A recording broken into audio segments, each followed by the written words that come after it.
Selamat siang. Kali ini kita akan belajar tentang gerak pada tumbuhan. Seperti kita sudah tahu bahwa gerak pada tumbuhan itu adalah gerak pasif, artinya mendapat rangsangan atau mendapat stimulus baru si tumbuhan bergerak. Nah, untuk mempelajari itu kita bisa menggunakan aplikasi di Play Store, namanya IPA SMP MTS lengkap. Bisa di download sedikit megabyte-nya. Setelah di download, nanti kita bisa buka di dalamnya itu banyak sekali ya, bisa ada fisika itu banyak sekali, bisa fisika, kemudian biologi, kemudian soal dan pembahasan itu IPA, biologi, matematika, bahasa Inggris, banyak sekali di dalamnya. Kemudian ada kuis IPA juga kalau mau latihan ya, tingkat start. Dan ada nama Latin ini perlu pelajari juga, nama Latin ini ya. Nah, ini yang biasanya sering dijumpai, apalagi yang ingin masuk ke jurusan biologi. Ada tabel periodik yang nanti mau belajar kimia seperti ini ya.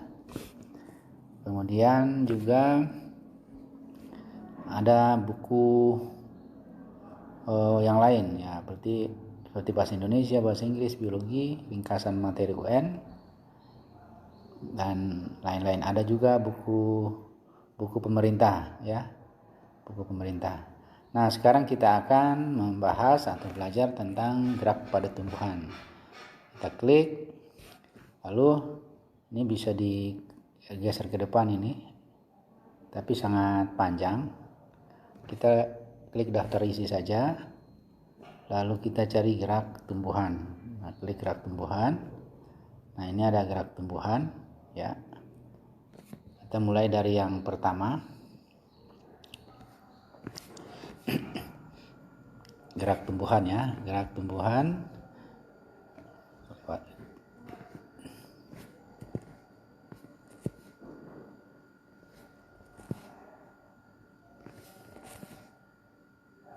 Ya, gerak pada tumbuhan berdasarkan ada tidaknya rangsangan ya.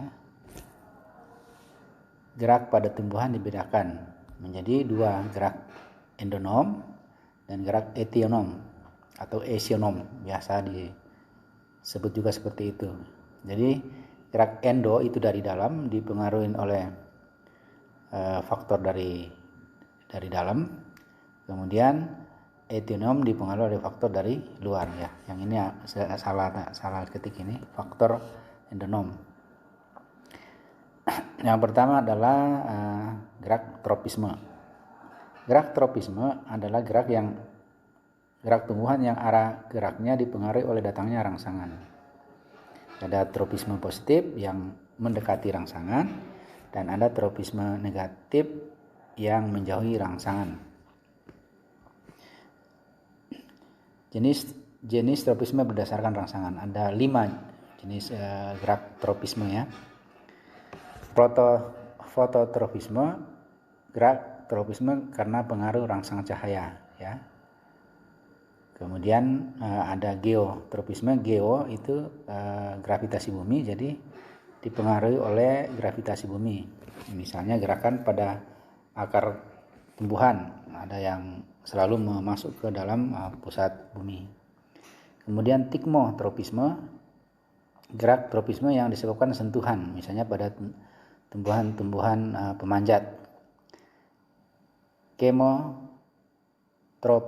gerakan yang disebabkan oleh rangsangan kimia, contohnya gerak akar menuju pupuk dan pertumbuhan saluran serbuk sari menuju bakal buah ketika pembuahan.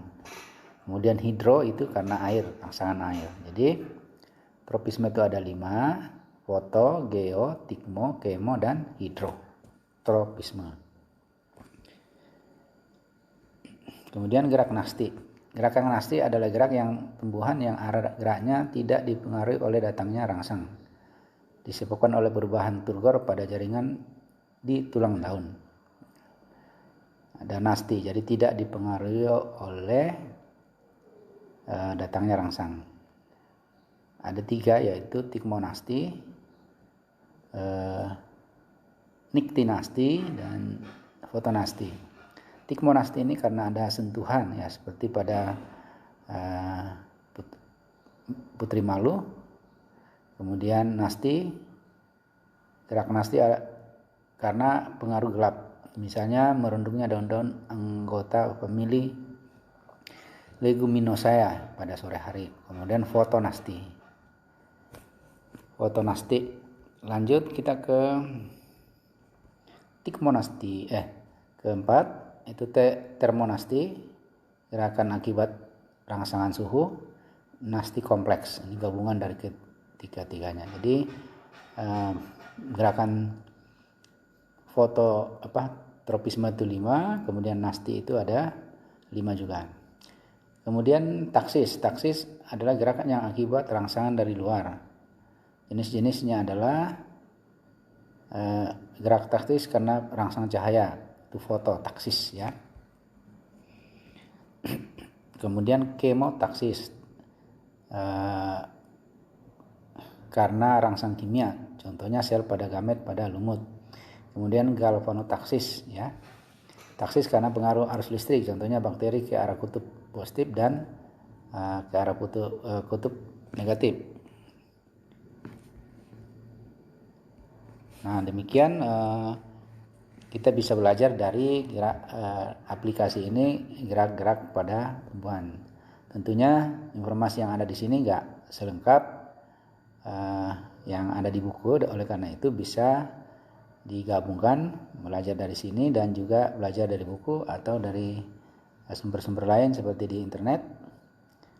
Yang jelas bahwa gerak pada tumbuhan itu ada 3 jenis ya.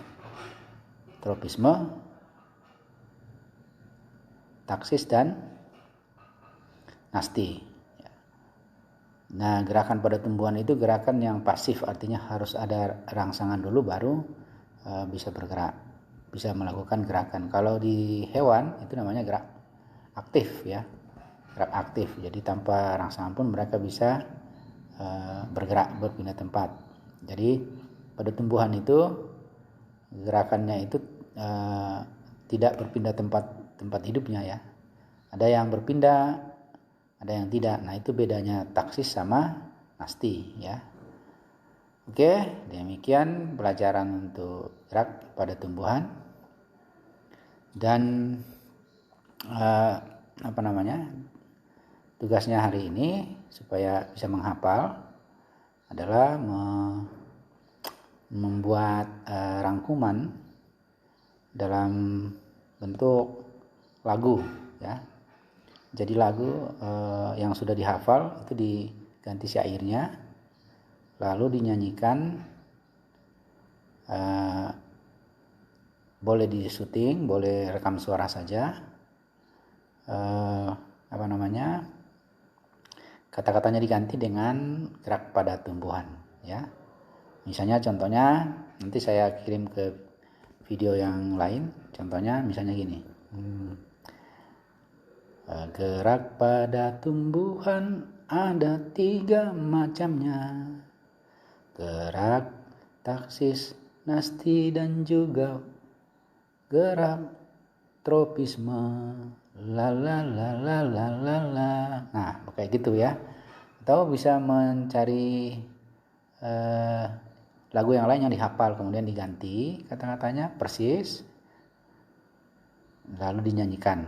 Boleh menggunakan musik, boleh tidak, boleh kata-kata saja, yang penting dinyanyikan. Bisa disyuting wajahnya sambil nyanyi, bisa juga hanya suara saja. Tetapi kalau lengkap pakai musik, kemudian ada gitar atau organ atau piano, lalu disyuting, nah itu berarti nilainya sangat bagus. Kalau hanya syuting suara merekam suara saja itu nilainya pas-pasan saja.